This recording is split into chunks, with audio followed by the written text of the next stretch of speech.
Hi my lovely viewers, this is Hello at World Learning tutorial channel for you.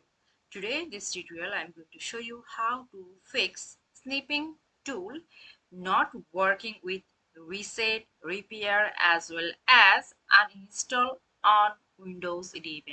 So for this case we will go to the search option. Here I have clicked, so here we will go to the settings where we can find these things. So there are apps I have clicked. So in this app I will go to the install apps here, uninstall and manage apps on your PC. So click here. Now here lots of application has been revealed. So we want the specific one. We want the snipping. See the snipping tool. So click here and go to the advanced option. If we want, or if we have any kinds of problem and we can't able to solve it, then directly we can uninstall from here.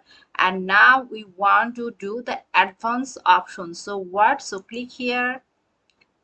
Here we will do the repair, sorry, reset.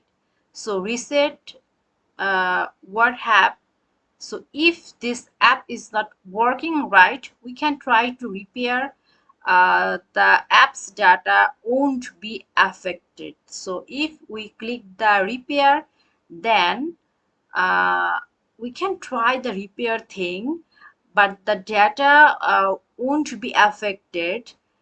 Then it will not work. Then here in below side still isn't working right, then we say it, the apps data will be deleted. So we will get the difference between when we will click the repair, then the data or apps data won't be affected, but when we click the reset things or reset button, in this case we have to follow B, this the apps data will be deleted.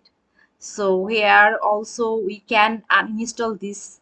So in this way we can solve this problem. So thank you so much for watching this video. Please subscribe this channel. Hopefully this tutorial will help you so much.